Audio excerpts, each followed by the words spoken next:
I've always wondered why African nations that are extremely oil rich are still so poor. And when the UAE quit OPEC yesterday, I asked myself that question again.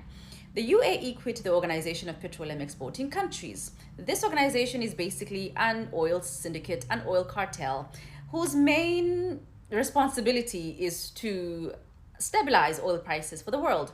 And to do this, it has to impose production quotas on its member states. And these production quotas have to be adhered to. In 2024, Angola, an extremely oil rich South Central African country, quit OPEC.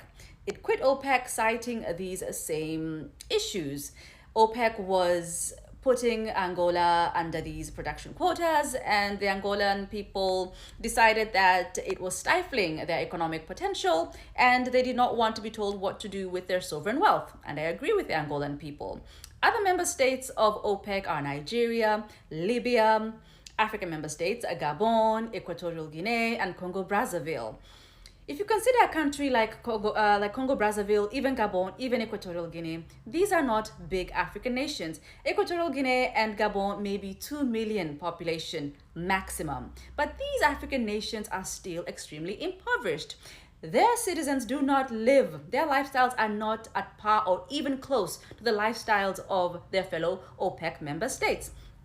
And the head of OPEC, the boss of OPEC, is Saudi Arabia.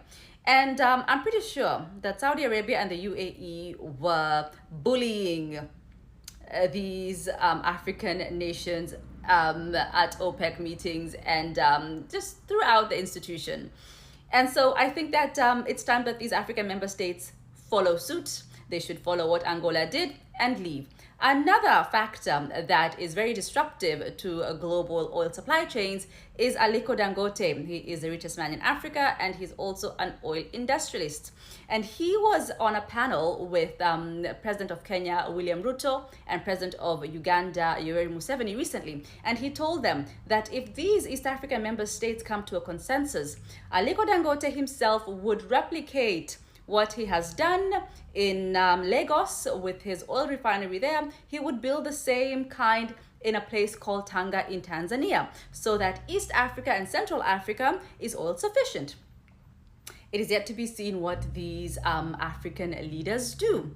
I think that African energy sovereignty is well on its way. Tell me what you think.